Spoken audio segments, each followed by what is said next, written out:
नमस्कार. दूरदर्शन प्रस्तुत आरोग्य संपदा या कार्यक्रमामध्ये आपल्या सगळ्यांचं मनपूर्वक स्वागत. दर्शक हो, अन्न ही आपल्या सगळ्यांची मूलभूत गरज आहे. शरीराची वाढ होण्यासाठी, शरीरातील झीज भरून काढण्यासाठी, मानसिक आणि शारीरिक आरोग्यासाठी अन्न हे फार गरजेचं असतं आणि समतोल आहार हा अतिशय महत्त्वाचा असतो. आता आपण बघतो की वेगवेगळी जी पोषक तत्व असतात, जसं carbohydrate, protein, fat, vitamin, minerals आणि पाणी, हे एका पर्टिक्युलर खाद्यातनं आपल्याला मिळत नाही, तर त्याच्यासाठी समतोल आहार आपल्याला लागत असतो. अनुषंगानं शालेय विद्यार्थ्यांचा पोषक आहार हा विषय आज आपण निवडलेला आहे. या विषयावर मार्गदर्शन करण्याकरता आज आपण आपल्या स्टुडिओमध्ये आमंत्रित केलेले आहे प्रोफेसर निलिमा जोशी मॅडम यांना. नमस्कार मॅडम, स्टुडिओमध्ये आपलं सहर्ष स्वागत. नमस्कार. मॅडमबद्दल सांगायचं तर मॅडम न्यूट्रिशनिस्ट आहे. या क्षेत्रामध्ये त्यांचा 25 वर्षाचा अनुभव आहे आणि सद्यस्थितीत त्या इग्नूमध्ये अकॅडमिक काउन्सिलर म्हणून कार्यरत आहेत. तर मॅडम, आपण चर्चेला सुरुवात करू. सर्वप्रथम आम्हाला हे सांगा की शालेय विद्यार्थ्यांचा पोषक आहार हा विषय आज आपण या प्लॅटफॉर्मवर डिस्कस करणार आहोत, तर हा विषय चर्चा करण्याची गरज भासते आहे का? हां, हा आपण जो विषय निवडला आहे कारण की सध्या सगळ्यांच्याच मुलांच्या, विद्यार्थ्यांच्या शरीराकडे किंवा त्यांच्या प्रकृतीकडे सध्या लक्ष देण्याची गरज आहे. हो. कारण की वर्ल्ड हेल्थ ऑर्गनायझेशननी एक प्रेडिक्शन केलेलं आहे की 2025मध्ये भारत ही टाईप 2 डायबिटीस म्हणजे डायबिटीसची कॅपिटल राहणार आहे. हो. आणि डायबिटीसची सुरुवात जेव्हा होते तेव्हा त्याच्याबरोबर आपण बघतो की सुरुवात पहिल्यांदा लठ्ठपणा. आज मुलांमध्ये लठ्ठपणा खूप वाढला आहे आणि लठ्ठपणाचे जे मित्र आहेत, हायपरटेन्शन, हार्ट प्रॉब्लेम, डायबिटीस, हे अगदी 18व्या वर्षापासून यायला लागले आहेत. पूर्वी हार्ट अटॅक म्हटलं किंवा डायबिटीस म्हटलं तर 50-55 वर्षांनंतर यायचा. आणि आता तो प्रॉब्लेम अगदी 18 वर्षाच्या मुलांमध्ये दिसतो आहे. त्यामुळे ह्याची सुरुवात कुठेतरी आधीपासूनच होते आहे. शालेय विद्यार्थ्यांच्या पोषणाकडे आतापासूनच लक्ष दिलं तर ती पुढची पिढी चांगली होईल. आपल्याला आपले प्रधानमंत्री जसे म्हणतात की आपला देश हा यंग इंडिया आहे. आणि आपल्याला तो तसाच ठेवायचा आहे. आपला भारत देश इल इंडिया असा झालेला आपल्याला आवडणार नाही. म्हणून त्यासाठी आपल्याला मुलं मुली विद्यार्थी शाळेत असताना पासूनच त्याच्या पोषण आहाराकडे लक्ष द्यायचं आहे. बरं, घरातील जे सगळी सदस्य असतात मॅडम, त्यांच्यासोबतच विशेषतः मातांनी या विषयाबद्दल जागरूक असणं किती गरजेचं आहे? कारण की आईच घराची सर्वेसर्वा असते. मुलांना ज्या खाण्यापिण्याच्या सवयी लागतात त्या आईमुळेच लागतात. आईचं कल्चर कोणतं आहे, घरामध्ये ट्रेडिशन्स कोणते आहेत, कोणत्या खाण्यापिण्याच्या सवयी किंवा शिजवण्याच्या सवयी फॉलो केल्या जातात, जे आई करते, बनवते तेच मुलं खायला शिकतात. त्यामुळे आणि दुसरी गोष्ट मी असं सांगेन की आई जेव्हा म्हणजे माता जेव्हा प्रेग्नंट असते तर तिच्या गरोदरपणापासूनच तिने न्यूट्रिशनची काळजी घेतली पाहिजे. जर का ती तेव्हाच मालनरिष्ट असेल तर मुलांमध्ये पुढे काही कमतरता निर्माण होण्याची खूप जास्त शक्यता असते. त्यामुळे तेव्हा तिने सकस आणि चौरस आहार घेतला पाहिजे. त्या काळामध्ये तिच्या पोषक तत्वांच्या काही गरजा असतात, त्या वाढलेल्या असतात. म्हणून तिने त्या काळामध्ये प्रोटीन्सची जास्त आवश्यकता म्हणजे गर्भाची वाढ होत असतानाच आणि तेव्हाच मेंदू डेव्हलप झालेला असतो, हाडांची रचना. त्यामुळे त्या काळापासूनच मातांनी सजग राहण्याची गरज आहे. तसंच रोजचं अन्न शिजवत असताना किती न्यूट्रिएंट्स आपल्या मुलांना कोणकोणत्या न्यूट्रिएंट्सची गरज आहे, त्या न्यूट्रिएंट्सचा लॉस कसा होणार नाही आणि आपलं मूल एक सुदृढ मूल तयार होईल, हे आईची जबाबदारी आहे असं मी समजते. म्हणून मी म्हणेन की मातांनी जास्त सजग राहण्याची गरज आहे आणि बाळाच्या जन्मा अगोदरच सजग राहणं गरजेचं आहे. कारण की सुरुवातीपासूनच जर का त्यामध्ये काही कमतरता राहिली तिच्या गरोदरपणामध्येच तर पुढे मग त्याचे परिणाम भोगावे लागतील. म्हणून ती एक आपण थोडं स्टेप मागे गेलो तर तिची मासिक पाळी जेव्हापासून चालू होते त्यापासूनच तिच्या शरीराची, त्या गर्भाशयाची अशी एक रचना आणि निर्मिती तयार होत असते. म्हणजे तिचं शरीर पुढच्या लग्नानंतरच्या त्या जीवनासाठी तयार होत असतं. म्हणून मी तर म्हणेन की थोडं मागे जाऊन तिने त्या काळापासूनच तिच्या अन्नाची किंवा खाण्यापिण्याची आहाराची काळजी घेणं फार गरजेचं आहे. बरं, जसं आता तुम्ही सांगितलं मॅडम, तर आजार आणि आहार यांचा संबंध आहे. हो. तर इम्युनिटी स्ट्रॉंग ठेवायचीच, कारण आपण लगेच रोग झाला आणि आपण आता इम्युनिटी स्ट्रॉंग करायसाठी औषध घेतोय किंवा काय घेतो त्याचा तितका फायदा होणार नाही. म्हणून सुरुवातीपासूनच आपली इम्युनिटी स्ट्रॉंग करायची असेल तर आपण कुठला आहार घ्यायला हवा? इम्युनिटी हा शब्द कोरोना काळापासून जवळजवळ सगळ्यांनाच फार ओळखीचा झालेला आहे. आणि आपण त्या काळात अगदी बारकाईने लक्ष देऊन पाहिलं असेल तर ज्यांची इम्युनिटी चांगली होती ते तिथे तरले आणि त्यांना फार काही असर झाला नाही. पण ज्यांची इम्युनिटी प्रतिकार शक्ती कमी होती त्यांच्या शरीरावर परिणाम झाला, त्यांच्या जीवावर सुद्धा बेतली. तर आता ही प्रतिकार शक्ती जी आहे ती अशी एका रात्रीत तयार नसते होत. तुम्ही आत्ताच सांगितलं, तिच्यासाठी पहिलेपासूनच प्रयत्न करायचे असतात. प्रतिकार शक्ती वाढण्यासाठी 5 गोष्टींची आवश्यकता असते. पहिलं म्हणजे तुमचा उत्तम आहार किंवा न्यूट्रिशन असलं पाहिजे. दुसरं, नियमित व्यायाम केला पाहिजे. तिसरं, तुम्ही नियमित झोप घेतली पाहिजे. इम्युनिटीचा आणि 7 ते 8 तास झोपेचा फार जवळचा संबंध आहे. त्यानंतर पाणी सुद्धा असं भरपूर पाणी प्यायला पाहिजे, कमीत कमी 2 लिटर पाणी आपण असं म्हणू. आणि लास्ट म्हणजे शेवटी सांगू शकते की ज्यांना फार टेन्शन असतं, ज्यांना कामाचा ताणतणाव जास्ती आहे, त्या लोकांची प्रतिकार शक्ती कमी असते. म्हणून ह्या 5ही गोष्टींचा असा सर्वांगाने आपण विचार केला पाहिजे, तेव्हाच प्रतिकार शक्ती वाढते. आता प्रतिकार शक्ती वाढवण्यासाठी आपल्या आहारामध्ये काय काय घ्यावं ते मी सांगते. की आहारामध्ये आपल्याला प्रोटीन्सची आवश्यकता असते, त्यानंतर विटॅमिन सी, विटॅमिन डी ह्याची आवश्यकता असते, त्यानंतर झिंक ह्या एका मिनरलची आवश्यकता असते. तर आपण आता कोरोना काळात अजून एक उदाहरण देता येईल, कारण की वारंवार तेच मनात येत आहे, कारण की त्यापासून आपण बऱ्याच काही गोष्टी शिकलो. तर त्या काळामध्ये विटॅमिन सीच्या गोळ्या अगदी भरपूर विकल्या गेल्या, त्याचा भरपूर खप झाला. तर विटॅमिन सी हे आपल्याला आवळा, लिंबू ह्यासारख्या, पेरू आणि जे सिट्रस फ्रूट्स आहेत, आंबट फळ आहेत, त्यातनं सहजरित्या मिळतं. त्यामुळे मुलांना लहानपणापासूनच आवळा आणि आवळ्यापासून केलेले पदार्थ किंवा जेवणामध्ये रोज लिंबू खाण्याची सवय केलेली पाहिजे, आईनी घातली पाहिजे रादर आपण असं म्हणू. तर आता आवळा म्हटलं तर आवळ्याचं पासून आपण त्याची छान चटणी करू शकतो, आवळ्याचं सरबत देऊ शकतो, आवळ्याचं लोणचं तयार होतं, चटणी तयार होते. त्यानंतर लिंबाचं लोणचं, लिंबाचं सरबत, लिंबू पिळून वरण भात खाऊ घालावा लहानपणीच मुलांना. तर ती सवय सगळी कशी असते की आधीपासूनच लावावी लागते.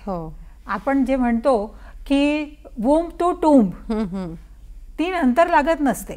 जेव्हापासून मूल जन्माला येतं तसं खरं पाहता तेव्हा म्हणतात की आमच्या मुलाला गोड पदार्थ आवडत नाही, खारट आवडत नाही. तसं काही नसतं की तो जन्माला येतो तेव्हा त्याला कुठल्याच चवी नसतात.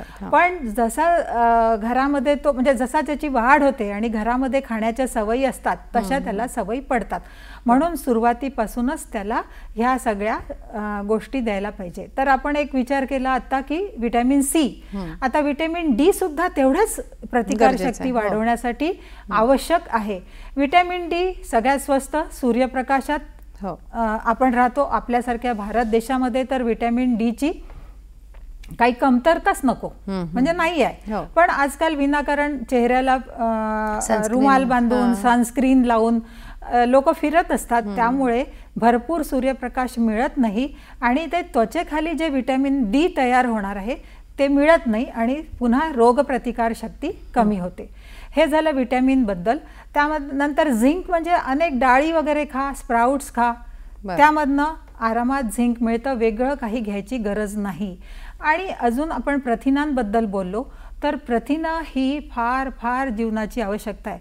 म्हणजे आम्ही इंग्लिशमध्ये असं म्हणतो की each and every cell of your body, हा प्रत्येक पेशी ह्या प्रोटीन्सनी तयार झालेल्या असतात. म्हणजे तुम्ही केसांपासून तर नखापर्यंत बघाल तर प्रत्येक शरीराचा अवयव हा प्रथिनांनी तयार झालेला असतो आणि प्रतिकार शक्ती वाढवण्यासाठी सुद्धा त्याची आवश्यकता असते. म्हणून प्रथिनं घेण्यासाठी आपल्याला दूध, दूधजन्य पदार्थ, मांसाहारी पदार्थ आणि सगळ्यात चांगलं म्हणजे रोजच्या आहारातल्या डाळी, ह्याची आपण नंतर चर्चा करू जेव्हा बॅलन्स डाएट बद्दल बोलू तेव्हा.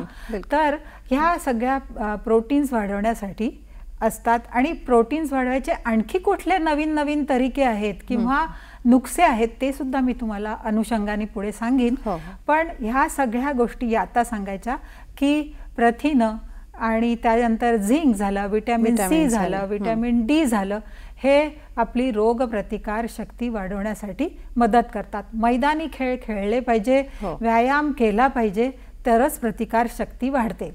आता आपण एक शेवटचा पॉइंट डिस्कस केला होता. त्यात आपण म्हटलं होतं की टेन्शन नको. पण आज टेन्शन विद्यार्थ्यांना पण आहे. परीक्षा कशी होईल, तेवढे मार्क मिळतील का, मी तेवढा सगळ्यांच्या समोर जाईन का. तर जसं कामाच्या ठिकाणी मोठ्यांना आहे तसं लहान मुलांना सुद्धा टेन्शन आहे. तर मी म्हणते ऑप्टिमम टेन्शन ज्याला म्हणतो, जसा धनुष्यावर आपण बाण लावतो तेव्हा दोरीला तेवढं टेन्शन असलंच पाहिजे, त्याच्याशिवाय तो तेवढा दूर बाण जाणार नाही. त्यामुळे ऑप्टिमम टेन्शन हे तणाव, ताण तणाव राहणारच. पण त्यांना कसं सामोरं जायचं हे शिकता शिकताच मुलं शिकतात. त्याच्यासाठी काही वेगळं ट्रेनिंग नको. घरचं वातावरण कसं आहे, चर्चा करावी, बसावं, एकत्र जेवण जेवणं हे फार आवश्यक आहे, जे आता दुर्मिळ होत चाललं आहे. आपापल्या ऑफिस किंवा शाळेच्या वेळानुसार मुलं एकटं जेवून घेतात, आई वडील वेगळ्या वेळेला जेवतात. पण संध्याकाळचं जेवण तरी चर्चा करत जेवावं. दिवसभरात काय झालं, काय खाल्लं, तुम्ही अभ्यास किती केला, डबा पूर्ण खाल्ला की नाही, शाळेमध्ये तुम्ही आणखी इतर काही वस्तू घेऊन खाल्ल्या का, ह्या सगळ्या गोष्टींची संध्याकाळी आईनी बसून चर्चा करावी आणि जेवणाच्या वेळेला एकत्र बसावं असं मला वाटतं. बरं, आताच तुम्ही इम्युनिटी स्ट्रॉंग करायसाठी आपण काय काय काळजी घ्यायला पाहिजे ते सांगितलं मॅडम. पण अलीकडे आपल्याला माहिती आहे की पोरं जेवणाच्या बाबतीत टाळाटाळ करतात. स्पेशली आपण न्यूट्रिशियस काही द्यायला जायचं तर त्यांना तो ब्रेकफास्ट काही स्किप करतात आणि रोजचं म्हणजे पोळी भाजी पण नकोशी असते त्यांना. मग अशा केसमध्ये ब्रेकफास्ट ही कुठली भूमिका निभावतं? हो, फार चांगला प्रश्न आहे. ब्रेकफास्ट हा शब्द तुम्ही जर का स्टडी केला तर त्याचा अर्थ होतो ब्रेक द फास्ट. बरोबर. रात्री जो फास्ट उपवास झाला आहे तो सकाळी मोडणं फार फार आवश्यक आहे. शाळेत जाणारी जी मुलं आहे त्यांनी रोज सकस ब्रेकफास्ट करून मगच जावं असं मी सांगेन. कारण त्यांची जी कॉग्निटिव्ह डेव्हलपमेंट आहे, म्हणजे ते उत्साही असले पाहिजे, डल सुस्त वर्गामध्ये नको. नंतर वर्गात मॅडम जे शिकवतात आहे ते आत्मसात करण्यासाठी त्यांना त्यांचा मेंदू छान अलर्ट असला पाहिजे आणि त्यासाठी म्हणून त्यांचं ग्लायकोजन लेवल चांगलं असलं पाहिजे. तर ग्लायकोजन लेवल मेंटेन करण्यासाठी तुम्ही सकाळी ब्रेकफास्ट हा न्याहारी केलीच पाहिजे. आता न्याहारीमध्ये काय द्यायचं बरं? बरं मॅडम, आपण ब्रेकफास्ट का महत्वाचा आहे आणि तो कसा द्यायला हवा याबद्दल आपण चर्चा करू. तत्पूर्वी घेऊया एक छोटीशी विश्रांती. दर्शक हो, कुठेही जाऊ नका, बघत रहा आरोग्य संपदा.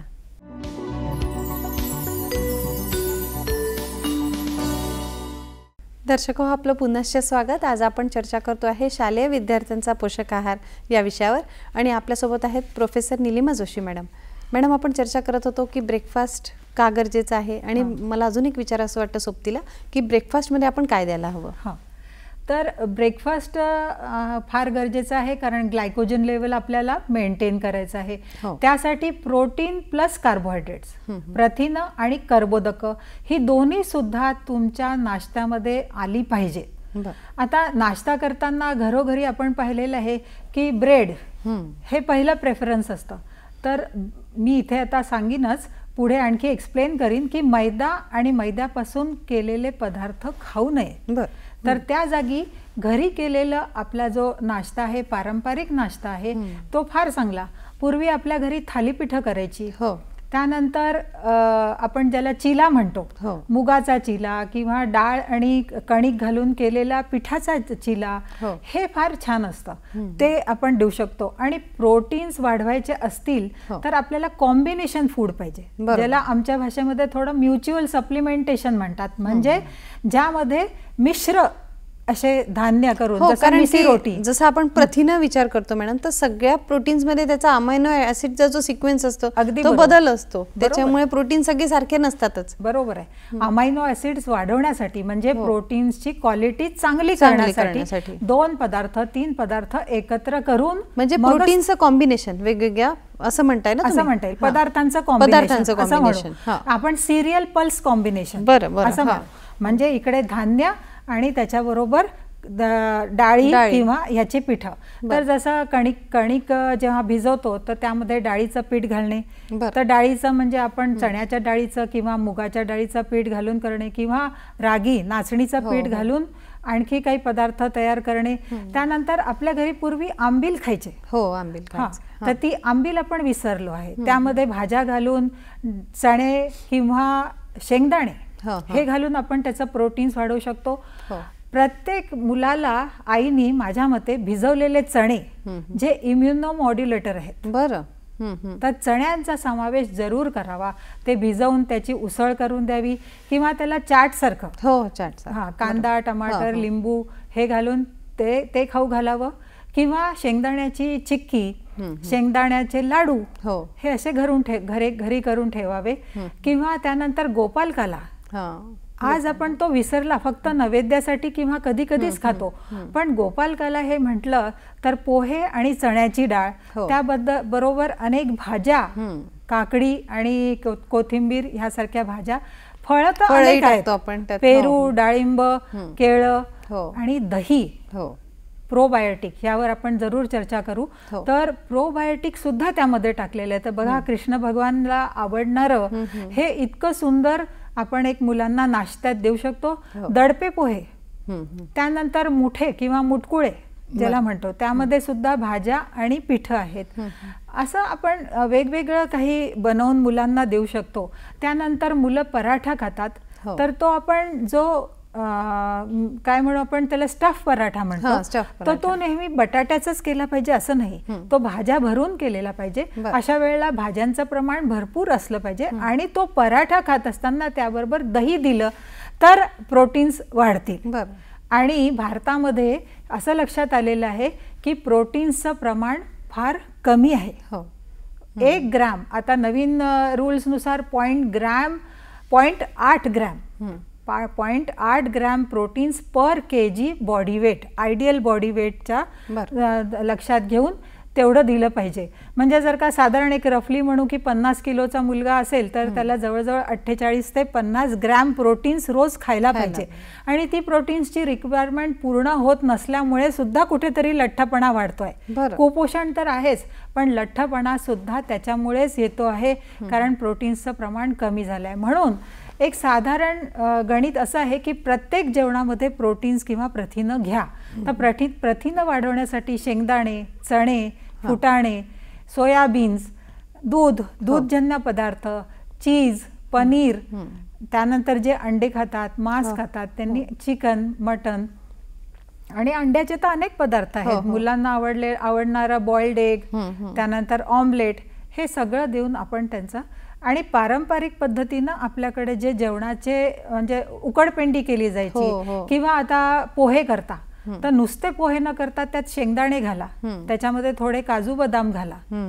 आणि त्यानंतर उपमा करता, त्यामध्ये सुद्धा आपण उडदाची डाळ टाकतोच फोडणीमध्ये, तर ती टाका, किंवा आणखी काही शेंगदाणे वगैरे घालून त्यातले प्रोटीन्स वाढवता येतात. अशा प्रकारे आईंनी थोडंसं आपलं एक क्रिएटिव्हिटी दाखवून प्रोटीन्सचं प्रमाण वाढवायला पाहिजे. आणि सकस असा छान ब्रेकफास्ट मुलांना करूनच शाळेत पाठवलं. आणि मला असं वाटतं आई जर सजग राहिली या विषयाबद्दल आणि लहानपणापासून ती जे मुलांना देते, तर निश्चितच मुलांनाही त्याची आवड निर्माण. कारण अलीकडे काही मुलांना आपण बघतो मॅडम, ते नुसते जंक फूड कडे धावतात, त्यांना तेच हवं असतं. पण मला असं वाटतं आया जर सजग राहिल्या तर निश्चितच त्याच्यात ह्या गोष्टींवर त्याचा परिणाम होईल. तर जंक फूड मध्ये मॅडम जे मुलं प्रिफर करतात तर त्यांचे नेमके कोणते दुष्परिणाम होतात? आता पहिला आपण जंक फूड म्हणजे काय समजून घेऊ. की जंक फूड म्हणजे ज्यामधनं फक्त एम्प्टी कॅलरीज मिळतात, त्यामधनं आवश्यक असणारे मॅक्रो MACRO मॅक्रो आणि मायक्रो न्यूट्रिएंट्स तेवढ्या प्रमाणात मिळत नसतात. त्यामधनं नुसत्या कॅलरीज मिळत असतात आणि त्यामध्ये फॅट्स म्हणजे हाय फॅट, हाय शुगर, हाय सॉल्ट असे HFSS हे लेबल त्याला लावलेलं आहे, असे ते फूड असतात. त्यामुळे ते खाल्ल्याने काय होतं की मुलांच्या पोटामध्ये जास्तीचं काय म्हणू आपण सॉल्टचं प्रमाण जातं, साखरेमुळे लठ्ठपणा येतो आणि त्यामध्ये जे फॅट्स जास्तीचे जातात पोटामध्ये त्यामुळे सुद्धा लठ्ठपणा वाढतो. आता HFSS जे फूड्स आहे त्याच्यामध्ये जॅम, सॉस, नंतर केक्स, पेस्ट्रीज, बिस्किट्स, त्यानंतर कार्बोनेटेड ड्रिंक्स हे सगळे आले. तर ह्या याच्यामध्ये आपण चीज, उठसूट मुलांना चीज हवं असतं. चीज चांगलं आहे थोड्या प्रमाणात. हे पहा, न्यूट्रिशन मध्ये एकच नियम आहे, मॉडरेशन इज द की. कुठल्याही अन्नाचा किंवा न्यूट्रिएंट्सचा अतिरेक करू नये. आता प्रोटीन्स चांगले म्हणून विकतचे प्रोटीन्स पावडर आणून मुलांना देणं योग्य नाही. तर घरीच जे आपण प्रोटीन्सचं प्रमाण वाढवू शकू, जसं मी म्हटलं, मी तुम्हाला एक नुक्सा सांगणार आहे, एक तरीका सांगणार आहे की फर्मेंटेशन केल्याने प्रोटीन्सचं प्रमाण वाढतं, स्प्राउटिंग केल्याने प्रोटीन्सचं प्रमाण वाढतं आणि म्युच्युअल सप्लिमेंटेशन कॉम्बिनेशन केल्याने प्रोटीन्सचं प्रमाण वाढतं. तर अशा प्रकारे प्रोटीन्स वाढवून ते दिलं पाहिजे, त्यांना की विकतचे पावडर्स आणून द्यायची गरज आहे. जेव्हा आवश्यकता असेल, ॲथलीट आहेत किंवा काही ऑपरेशन किंवा काही गोष्टी झाल्यामुळे आवश्यकता वाढली आहे तर ती निराळी गोष्ट आहे. पण ते महागडे आणि त्यामध्ये दुसरे जे घटक आहेत जे शरीराला नुकसान करतात, म्हणून आपण त्या प्रोटीन पावडर्स न देता घरी प्रोटीन्स दिलेले चांगले असं मी म्हणेन. तर त्यामुळे जंक फूडवर आपण बोलत होतो, तर हे पॅकेटवाले फूड आहेत, ह्याच्यामध्ये सोडियम जास्ती आहे, प्रिझर्वेटिव्ह जास्ती आहेत. यांना चवदार करण्यासाठी म्हणून त्यामध्ये जे घटक टाकलेले असतात त्यामुळे त्याची लत लागते आणि मग ते ॲडिक्ट होतो आणि मग ते वारंवार मुलं खातात.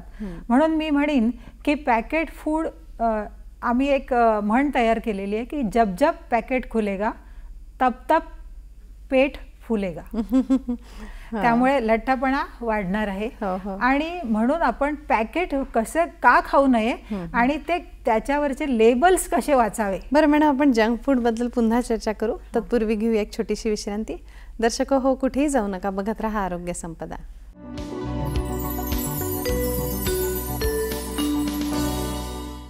दर्शक हो, आपलं पुन्हा स्वागत. आज आपण चर्चा करतो आहे शालेय विद्यार्थ्यांचा पोषक आहार या विषयावर आणि आपल्यासोबत आहेत professor Nilima Joshi madam. Madam, आपण जंक फूड का खाऊ नये याबद्दल चर्चा करत होतो आणि जंक फूडमुळे शरीरावर कोणते दुष्परिणाम होतात याबद्दल सांगत होतात. काय सांगाल? हो, तर जंक फूडबद्दल बोलताना मी पुढे हे सांगितलं की जंक फूड खाऊ नये हे तर मुलांना आपण शिकवलं पाहिजे. अवेअरनेस मातांमध्ये आणि मुलांमध्ये पण आणला पाहिजे. आणि सध्या भारत सरकारने लेबल पढेगा इंडिया तो आगे जाएगा इंडिया हे चालू केलेलं आहे. तर त्यामुळे थोडक्यात मी सांगते की पॅकेटचं समोरचं जे रॅपर आहे, समोरचा जो भाग आहे तेवढंच न पाहता ते नेहमी पलटवून मागे काय आहे ते वाचायला पाहिजे. तर मागे आपल्याला पहिल्यांदा एक्सपायरी डेट आणि बेस्ट बिफोर डेट आणि मॅन्युफॅक्चरिंग डेट ह्या आवर्जून पाहिल्या पाहिजे. मॅडम, सहसा असं होतं की ह्या डेट्स तर पाहिल्या जातात, पण तुम्ही मगाशी जो म्हणाले ते बघितलं जात नाही. तर दुसरं बघायचं असतं की एक चार्ट टेबल तयार केलेला असतो, त्यामध्ये किती न्यूट्रिएंट्स आहेत आणि पोर्शन साईज किती आहे ते बघायला पाहिजे. एका पॅकेटमध्ये 3 किंवा 4 पोर्शन्स असू शकतात आणि न्यूट्रिटिव्ह व्हॅल्यू जी लिहिलेली असते, म्हणजे प्रोटीन्स किती आहे, कार्बोहायड्रेट्स किती आहे, फॅट्स किती आहे, कॅलरीज किती आहे, व्हायटमिन मिनरल्स किती आहे, हे सगळं एका सर्विंग मधलं दिलेलं असतं. जर का तुम्ही पूर्ण पॅकेट खाल्लं तर तुम्ही 3 सर्विंग्स खात आहात आणि तिप्पट कॅलरीज कंझ्युम करत आहात. त्यामुळे ते तुम्ही शिकायला पाहिजे. ते आवर्जून वाचा की पोर्शन साईज किती आहे आणि एका पोर्शन मध्ये किती न्यूट्रिएंट्स आहे. त्यानंतर त्याच्यावर काही क्लेम्स लिहिलेले असतात की low fat, high calorie, high fibre, no cholesterol. तर हे जे क्लेम्स आहेत ते वाचूनच आपण केलं पाहिजे. आणि तुम्हाला एक आणखी सगळ्यात इम्पॉर्टंट गोष्ट सांगते की तुम्ही इन्ग्रेडियंट लिस्ट ही फार काळजीपूर्वक वाचली पाहिजे. इन्ग्रेडियंट लिस्ट जितकी मोठी तितका तो पदार्थ तुमच्या खाण्याच्या लायकीचा नाही. बरं. कारण त्याच्यामध्ये तेवढे जास्त प्रिझर्वेटिव्स, ॲडिटिव्स, नंतर anti caking agents, colouring agents, flavouring agents हे भरपूर टाकलेले आहेत. सगळ्यात पहिले गोष्ट बघायची की 3 पहिले इन्ग्रेडियंट्स वाचा. पहिले 3 इन्ग्रेडियंट्स हेल्दी असतील तर तो पदार्थ हेल्दी असं आपण समजायचं. जर का पहिल्या 3 पदार्थामध्येच पाम ऑइल आहे, शुगर आहे आणि सॉल्ट आणि प्रिझर्वेटिव्ज आहे तर तो पदार्थ आपल्या शरीराला तेवढा काही चांगला नाही असं समजून तो बाजूला ठेवायचा. हे फूड लेबल वाचताना अनेक गोष्टी आहेत, त्यासाठी बराच वेळ लागतो आणि त्यासाठी अवेअरनेस कॅम्प किंवा अवेअरनेस क्लासेस मुलांसाठी घ्यावे. आणि म्हणून मला एक सजेशन आहे की शाळांमध्ये मुलांना, विद्यार्थ्यांना हा विषय पहिल्या वर्गापासूनच ठेवावा. पहिल्या वर्गात मुलांना वाचता येत नाही, मान्य आहे, शिकत असतात ते, पण पदार्थांचे नावं काय, फळांचे नावं काय, त्यानंतर भाज्यांचे नावं काय, कडधान्य कोणती, डाळी कोणती, डाळ तांदूळ कशाला म्हणतात, हे ओळखता आलं पाहिजे. आजकाल बऱ्याच मुली मोठ्या झाल्या तरी त्यांना चना डाळ आणि तूर डाळ याच्यामधला फरक कळत नाही. आणि आयांनी मुलांना दर शनिवारी किंवा रविवारी अर्धा तास स्वयंपाकघरात नेणं फार आवश्यक आहे. छोटे छोटे कामं, भाज्या धुवायला लावणं किंवा भाज्या, बटाटे सोलून देणं, भाज्या सोलून देणं, त्यांना झेपतील अशी कामं की मला डब्यातनं तुरीची डाळ काढून आण, मला हे मदत कर, अशा छोट्या छोट्या गोष्टी शिकवल्या तर त्यांना अन्नपदार्थ घरी करण्याची पुढे गोडी लागेल आणि त्यांना स्वयंपाकघरात जायचा कंटाळा येणार नाही, जो आजच्या मुलींमध्ये दिसून येतो. आणि मग त्या अनुषंगाने घरी केलेले पदार्थ खाण्याची सवय लागेल. बाहेरचे जंक फूड आणि जंक फूडमध्ये किंवा बाहेरचे स्ट्रीट फूड आहेत, ह्याच्यामध्ये असं असतं की वारंवार तेच तेल वापरलेलं असतं. त्यामुळे ते तेल आपल्याला ट्रान्स फॅट आम्ही म्हणतो, ते ट्रान्स फॅट आपल्या शरीरासाठी चांगलं नाही आहे आणि त्यामुळे लठ्ठपणा येणे आणि हार्टचे प्रॉब्लेम येणे जास्त दिसून येतात. म्हणून ते टाळण्यासाठी आपण घरी केलेले पदार्थ खाल्ले पाहिजे. आता जंक फूड टाळण्यासाठी मी सांगितलं सजग राहिलं पाहिजे, नंतर अवेअरनेस झाला पाहिजे, शाळेमध्ये शिकवलं पाहिजे, घरी स्वयंपाकघरात शिकवलं पाहिजे, त्याबरोबरच त्यांना काहीतरी अल्टरनेटिव्ह आपण दिले पाहिजे ना. ते म्हणतील की घरी काहीच नाही आहे, तर आपल्या घरी केलेले जे कन्व्हिनियन्स फूड होते सुरुवातीपासूनच होते, जे आई आजी जे ट्रेडिशनल फूड्स आहेत त्याच्याकडे वळा असं मी सांगेन. चकली, चिवडा, शेव, अनारसा, खारी शंकरपाळी, गोड शंकरपाळी, कणकीच्या केलेल्या मठऱ्या, हे असे लाडू, किती प्रकारचे लाडू गोल गोल होता तर लहानपणी तो म्हणजे खेळता खेळताच म्हणजे खायला खूप आवडायचा. तर बेसनाचे लाडू, कणकीचे लाडू, त्यानंतर मेव्याचे लाडू, असे कित्येक लाडूचे प्रकार आहेत आणि ते पौष्टिक आहेत, कन्व्हिनियंट आहेत आणि नक्कीच पॅकेज फूडच्या जागी सहजतेने खाण्यासारखे आहेत. तर हे पदार्थ आपण त्यांना सहजरित्या घरी उपलब्ध करून दिले म्हणजे त्यांना पाकिटाची सवय कमी होईल. घरच्या आईनीच सजग असणं गरजेचं आहे. घरी तयार ठेवायला पाहिजे. आणि पूर्वी आपल्याकडे हे सगळे डबे तयारच असायचे. येता जाता बिस्किट देणं आणि बिस्किट खाऊन हे करणं मी म्हणते की चांगलं नाही आहे ते शरीरासाठी. कारण मैद्याचं सेवन आपण कमी केलं पाहिजे. मैद्यामध्ये फायबर नसल्यामुळे तो आपल्याला हानिकारक आहे.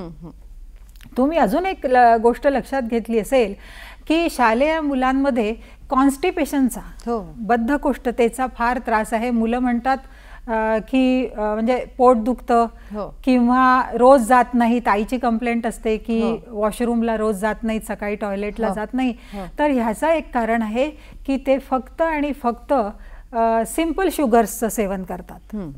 त्यांच्या मैदा, ब्रेड, पाव, खारी, बन, त्यानंतर नूडल्स, मॅक्रोनी, पास्ता, वडापाव मधला पाव, सगळीकडे ब्रेड आहे. सगळीकडे मैदा आहे आणि या मैद्याच्या सेवनामुळेच आज कुठेतरी सर्वेमध्ये दिसून आलेलं आहे की लठ्ठपणा वाढत चाललेला आहे. तर ह्या गोष्टीकडे आपण लक्ष देऊ शकतो. बरं मॅडम, गुड न्यूट्रिशन आणि करिअर ला आपण शालेय विद्यार्थ्यांचा आज आपण चर्चा करतोय, तर नेमकं गुड न्यूट्रिशन आणि करिअर याचा काय संबंध? खूप मोठा संबंध आहे. जर का मुलगा सुरुवातीपासूनच गुड न्यूट्रिशन म्हणजे सकस आहार घेत असेल तर त्याची बौद्धिक वाढ चांगली होते, शारीरिक दृष्ट्या तो सुदृढ असतो, वारंवार आजारी पडत नाही, म्हणून अभ्यासात कॉन्सन्ट्रेशन चांगलं राहतं आणि शाळेला सुट्ट्या पण होत नाहीत. आणि तो सुदृढ राहिला तर त्याची कार्य करण्याची शक्ती, अभ्यास करण्याची शक्ती, आधी अभ्यास करण्याची आणि नंतर कार्य करण्याची शक्ती चांगली राहते आणि तो उत्तमरित्या पैसा कमवून एक आनंदी आणि सॅटिस्फाईड जीवन जगतो आणि एक उत्तम नागरिक सगळ्या दृष्टीने तयार होतो. तर अशा प्रकारे न्यूट्रिशनचा आणि प्रोडक्टिव्हिटीचा संबंध आहे असं मी म्हणेन. आमच्या न्यूट्रिशनच्या शास्त्रामध्ये समतोल आहार कसा तयार करावा यासाठी एक प्लेट भारत सरकारने, आधी पिरॅमिड होता, त्यानंतर भारत सरकारने आपल्या म्हणजे NIN-ICMR एक प्लेट तयार केली आहे. प्लेट मॉडेल म्हणू रादर त्याला, की हे आज मी आणली आहे, दिस इज माय हेल्दी प्लेट. हे एक मॉडेल तयार केलेलं आहे की सगळ्या सामान्य नागरिकांना, मातांना आपल्या पौष्टिक आहार, एक बॅलन्स डाएट तयार करता यायला पाहिजे. आता ह्यात समजावून सांगण्यासारखं असं आहे की ही तुमची प्लेट आहे आणि ह्या प्लेटला आपल्याला 2 भागात डिवाइड करायचं आहे. इथे आहेत फळं आणि इथे आहेत भाज्या आणि त्यानंतर इथे आहेत डाळी. डाळींचं आपण 85 ग्रॅम डाळी आपण रोज घेतल्या पाहिजे. इथे आहे नट्स आणि सीड्स. तर नट्स आणि सीड्समध्ये आपण सुकामेवा मूठभर खाल्ला पाहिजे रोज. त्यामध्ये अक्रोड, बदाम, खारीक आणि खजूर ह्याचा समावेश असला पाहिजे. आणि ज्या सीड्स आहेत तर आपण म्हणू तीळ, जवस यांचा समावेश याच्यात झाला पाहिजे. बरं, आपण या हेल्दी प्लेटबद्दल अजून डिटेलमध्ये जाणून घेऊ मॅडम. तत्पूर्वी घेऊ एक छोटीशी विश्रांती. दर्शक हो, कुठेही जाऊ नका, बघत रहा आरोग्य संपदा.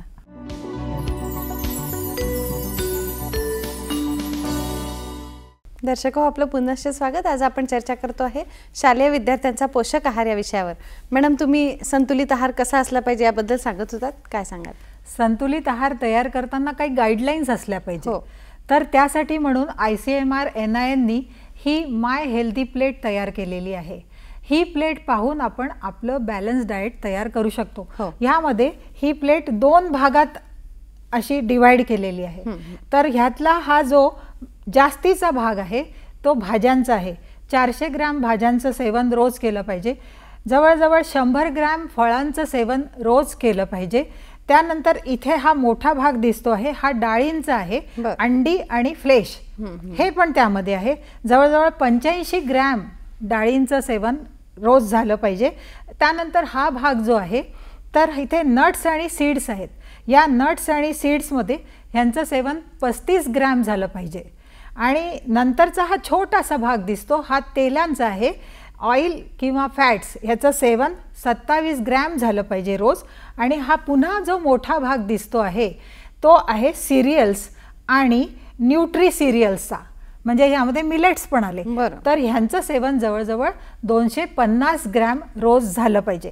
तर आपण आता हे डिटेलमध्ये बघूया की ह्यामध्ये जे दिलेले आहेत डाळी, तर सगळ्या तूर डाळ, मूग डाळ, उडदाची डाळ, त्यानंतर लाल असते ती मसूरची डाळ, त्यानंतर सगळी कडधान्य ही यामध्ये आलीत. पल्सेस. चण्याचं मी मगाशी सांगितलं, चण्याचं रोज आपल्या याच्यात मूग, अख्खे मूग, चणे यांचं आपण सॅलेड करून मुलांना देऊ शकतो. किंवा वरणाचा तुम्ही म्हणाले की कंटाळ येतो किंवा तेच अन्न खायचा कंटाळ येतो, तर अशा वेळेला काय आहे की त्यांना वेगवेगळे प्रकारच्या वरण डाळी, पंजाबी डाळ, फोडणीची डाळ है ना, किंवा डाळींना खिचडीमध्ये किंवा पुलावमध्ये घालून असे वेगवेगळे भात प्रकार त्यांना तयार करून आपण देऊ शकतो. त्यानंतर मला ह्या सीड्सबद्दल बोलायचं आहे. सुकामेवा तर सगळ्यांना माहितीच आहे, पण सीड्स म्हणजे तीळ, तिळाची चटणी, शेंगदाण्याची चटणी, कारळाची चटणी, जवसाची चटणी, नंतर मेथकूट हा प्रकार खूप छान आहे आपल्याकडे. जो की आपण आजकाल अजिबात आणत नाही. मुलांना पोळीवरती नेहमी जॅम आणि सॉस द्यायचा नाही, कारण आपण तर सांगितलं HFSS फूड आहे ते. तर त्या जागी तुम्ही ह्या चटण्या पेरून असं त्यांना खायला देऊ शकता.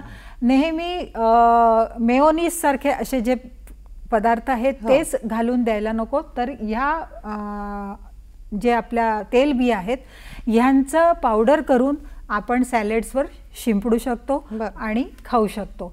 तर ह्याप्रमाणे ह्या तेलबियांचं झालं.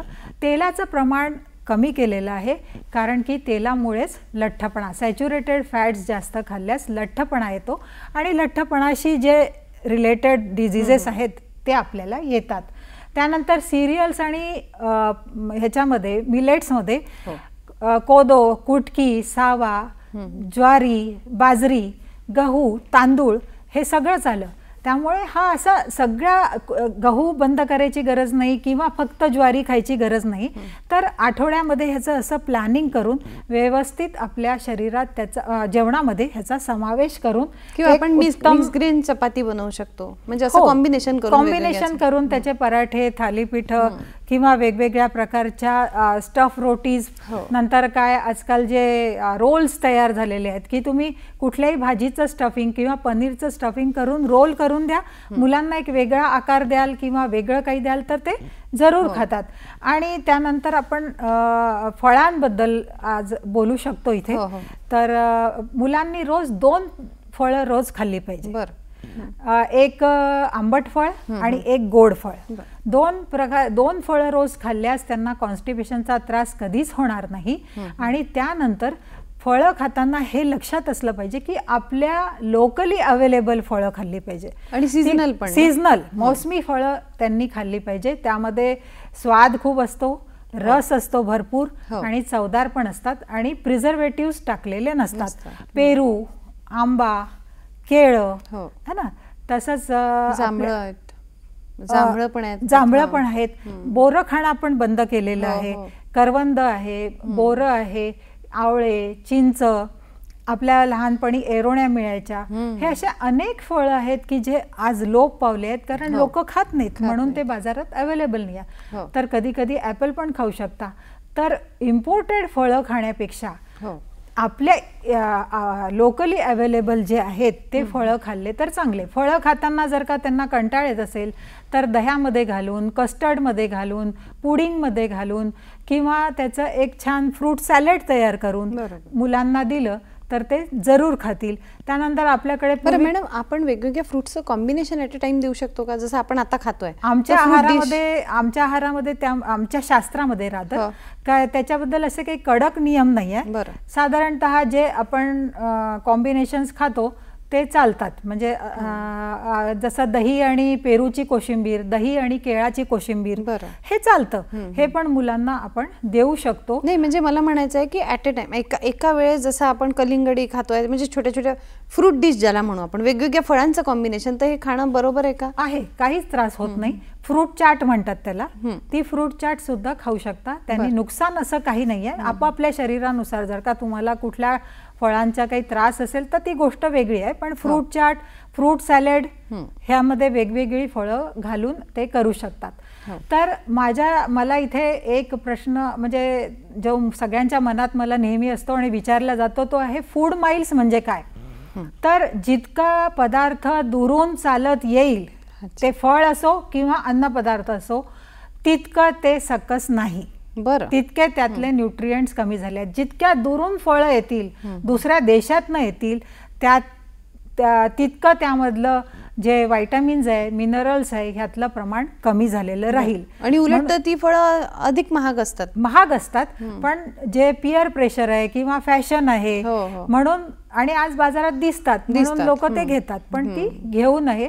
तसंच पॅकेज फूडमध्ये पण तेच आहे की त्याच्यामध्ये अन्न शेतापासून निघाल्यापासून किती प्रोसेस मधनं जातं. जितके जास्त प्रोसेस होतील, जितके जास्त माइल्स चालल्या जातील, तितकं न्यूट्रिएंट लॉस झालेला आहे आणि आपल्या शरीरासाठी ते चांगलं नाही असं मी सगळ्यांना सजेस्ट करेन. तर मॅडम यानंतर माझा एक प्रश्न होता की फूड फॉर ब्रेन असं काही आहे का? हो, हे कारण आपण विद्यार्थ्यांचा विषय आज डिस्कस करतोय.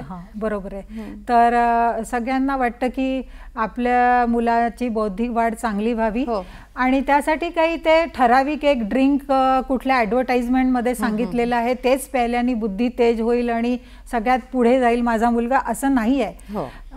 घरी केलेले पदार्थ की घरी असणाऱ्या पदार्थांमधनंच म्हणजे omega-3 फॅटी ॲसिड्स हे जे आहेत ते आपल्या ब्रेनच्या डेव्हलपमेंटसाठी गरज आहे. आता हे कुठून मिळतील तर omega-3 फॅटी ॲसिड्स आपल्याला मासे म्हणजे त्याला फिश म्हणतो त्या फिशमधनं मिळतात. राजमा, सोयाबीन यामधनं भरपूर omega-3 फॅटी ॲसिड्स मिळतं. त्यानंतर जवस, मेथी, तीळ यामधनं सुद्धा भरपूर omega-3 फॅटी ॲसिड्स मिळतात आणि त्यापासून आपण वेगवेगळे पदार्थ तयार करून मुलांना देऊ शकतो आणि ब्रेनची डेव्हलपमेंट चांगली करू शकतो. बरं, यानंतर आपण दिवसाभराचा आहार कसा असावा याबद्दल आपण जाणून घेऊ मॅडम, पण तत्पूर्वी घेऊ एक छोटीशी विश्रांती. दर्शक हो, कुठेही जाऊ नका, बघत राहा आरोग्य संपदा.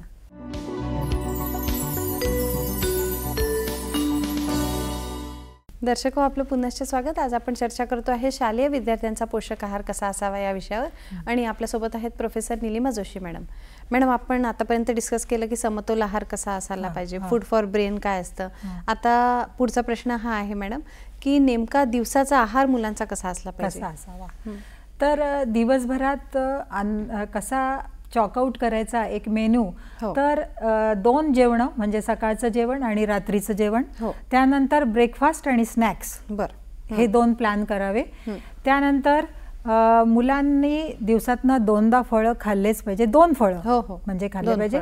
त्यानंतर मुलांनी जेवणात दह्याचा समावेश केलाच पाहिजे. बरं, 2 वाट्या दही मुलांच्या पोटात गेल्यावर त्यामधनं प्रथिनं प्रोटीन्स तर मिळतीलच, पण ते प्रोबायोटिक आहे. तर ते प्रोबायोटिक हे गट हेल्थसाठी आवश्यक आहे. आता हे दही आपण विकतच आणणं गरजेचं आहे की घरी लावलेलं चालेल? हा छान प्रश्न आहे की आपल्याला दह्यामध्ये असलेले युजफुल मायक्रो ऑर्गॅनिझम्स आहे त्याचा उपयोग करून घ्यायचा आहे. विकत आणलेल्या दह्यामध्ये प्रिझर्वेटिव्ह असले तर ते मायक्रो ऑर्गॅनिझम्स तेवढे ऍक्टिव्ह नसतात. त्यामुळे घरी ताजं लावलेलं दही खावं हे मी सजेस्ट करेन, कारण की आपल्याला युजफुल बॅक्टेरियाची संख्या पोटामध्ये वाढवायची आहे. त्यामुळे त्यांची प्रतिकारशक्ती वाढेल आणि इतरही गोष्टींसाठी पोटाच्या स्वास्थ्यासाठी दह्याची मदत होईल. आणि कढी जी आहे जेवणामध्ये तिचा समावेश जरूर करावा, कारण की ती प्रोबायोटिक, प्रीबायोटिक आणि सिम्बायोटिक पण आहे. त्यामुळे पारंपरिक पदार्थांची जी आपण मध्ये चर्चा केली त्यात कढी सुद्धा ह्याचा समावेश जेवणामध्ये केला पाहिजे. त्यानंतर भाज्यांचा समावेश करावा. एक फळभाजी आणि एक पालेभाजी जरूर जेवणामध्ये असावी, कारण भाज्या खाल्ल्याने बद्धकोष्ठता हा जो त्रास आहे मुलांचा तो दूर होतो. आणि त्यानंतर भाज्या ज्या आहेत पोटामध्ये तंतुमय पदार्थ जेव्हा ते जातात तेव्हा ते आपल्या पोटामध्ये किंवा शरीरामध्ये जास्तीचं जे फॅटचं प्रमाण आहे ते सुद्धा खेचून बाहेर काढतात. त्यामुळे लठ्ठपणा कमी करायला सुद्धा मदत होते. भरपूर 2 लिटर पर्यंत तरी पाणी किंवा त्याहून जास्त पाणी रोज मुलांनी फार कंटाळतात मॅडम, पाणी प्यायलाही त्यांना कंटाळा येतो. तसं पाणी पिण्याची सवय आपण लावायची असते. त्यांच्यासाठी त्यांच्या 3-4 रंगाच्या बाटल्या तयार करून ठेवा की या तुझ्या बाटल्या हे तुला संपवायच्या आहेत. किंवा मग त्यांना दूध, सरबत, फळं, ताक यामधनं सुद्धा पाणी आपण देऊ शकतो. आणि त्यानंतर त्यांनी 8 तासाची 7 तासाची शांत झोप घेतली पाहिजे. मैदानी खेळ, व्यायाम रोज केले पाहिजे आणि ताणतणाव न घेता आनंदी राहून आपलं जीवन म्हणजे पुढे त्यांनी न्यायला पाहिजे असं मी सजेस्ट करेन. बरं मॅडम, आता आजचा आपला विषय म्हणजे पोषण आहार आहे, तर शासनाच्या शालेय विद्यार्थ्यांसाठी पोषक आहाराच्या काही योजना आहेत का? हो, आहेत ना. प्रधानमंत्री पोषण आहार योजना जी आहे म्हणजे मिड डे मील प्रोग्राम जे आहे मध्यान्ह, त्यामध्ये पूर्वी खिचडी द्यायची मुलांना, तर त्यामध्ये आता थोडे बदल केलेले आहेत. आता तिथे नाचणी वगैरेचा पण समावेश केलेला आहे. त्यानंतर आता त्यामध्ये म्हणजे एक मुलांना व्हरायटी हवी असते ना, त्यामुळे व्हरायटी ऍड केलेली आहे. रोज वेगवेगळा आहार आता त्यांना देणार आहे. त्यामध्ये खिचडी नाही तर त्याच्यामध्ये व्हरायटी, त्याच्यामध्ये व्हरायटी येणार आहे. त्याच्यामध्ये इडली देणार आहे, त्यांना पराठे देणार आहेत. त्यानंतर त्यांच्याकडे तेलबिया त्यांच्या पोटामध्ये जाव्या म्हणून यासाठी त्यांना तेलबिया घालून काही पदार्थ, चिक्की वगैरे देणार आहेत. त्यानंतर भगर किंवा मिलेट्स, इतर मिलेट्सचा सुद्धा त्यांच्या जेवणात समावेश करता यावा, नाचणीचा समावेश करता यावा, ह्याचे पदार्थ तयार करण्यासाठी काही न्यूट्रिशनिस्ट आणि ह्यांची मदत घेऊन, आहार तज्ज्ञांची मदत घेऊन ते एक छान प्रोग्राम त्यांनी चालू केला आहे. त्यानंतर FSSAIने एक काढलेलं आहे की आज से थोडा कम. अच्छा. ही एक मोहीम काढली होती. म्हणजे मीठ, साखर ह्याचा कमी कन्झम्पशन व्हायला पाहिजे. नंतर शाळेच्या 50 मीटरच्या आसपास ही जी HFS फूड आहेत, ही जंक फूड्स विकण्यास मनाई, हा एक नियम मध्ये आणला होता. तर ह्या अशा प्रधानमंत्री पोषण आहार योजना, नंतर ईट राईट इंडिया, ही पण एक मोहीम आणली होती. तर सरकार अशा अनेक थोड्या दिवसांनी अलग अलग मोहिमा आणत राहतात. मिलेट्सचा मागच्या वर्षभर भरपूर प्रचार आणि प्रसार झाला. तर सरकार ह्याकडे प्रयत्न करत असते. आजचा विषय खूप छान आहे मॅडम, अजून भरपूर बोलायचं आहे पण वेळ खुणवते आहे. आज तुम्ही खूप छान आमच्या दर्शकांना माहिती दिली. दर्शक हो, मॅडम आपल्याकडे आल्या आणि विद्यार्थ्यांना त्यांची सृजनता, कल्पकता आणि चौरस त्यांनी कसं व्हायला पाहिजे किंवा त्याला खतपाणी कसं मिळेल या दृष्टीने समतोल आहार किती महत्त्वाचा आहे हे आपल्याला सांगितलं. तर मॅडम आज वेळात वेळ काढून तुम्ही आमच्याकडे आला त्याबद्दल दूरदर्शनच्या वतीने मी आपले आभार मानते. धन्यवाद. धन्यवाद.